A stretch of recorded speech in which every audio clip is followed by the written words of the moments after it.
अस्सलामु अलैकुम। अगर कैफियत या यकसोई ना भी हो तो भी नमाज अदा करनी चाहिए। नमाज फ़र्ज़ है, कैफियत फ़र्ज़ नहीं। हाल के अमल से माजी का अमल बदल सकता है। माजी कुफ़र हो तो हाल कलमा पढ़कर मोमिन हो सकता है। हाल मोमिन हो जाए तो माजी भी मोमिन। शुक्र करो उस गम का जिसने आपको अल्लाह वाला बना दिया। जो इंसान अपनी वफ़ा का ज़िक्र करता है वो असल में दूसरों की बेवफ़ाई का ज़िक्र कर रहा होता है। वफ़ा तो होती ही बेवफ़ा से है।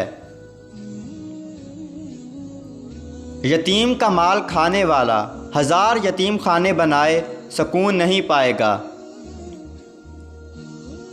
रोज़े के इनकारी जब ईद मनाते हैं तो उनके चेहरे बेनूर होते हैं।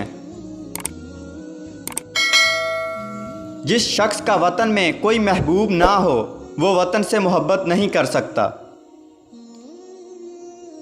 जब गुनाह माफ़ हो जाए तो गुनाह की याद भी नहीं रहती।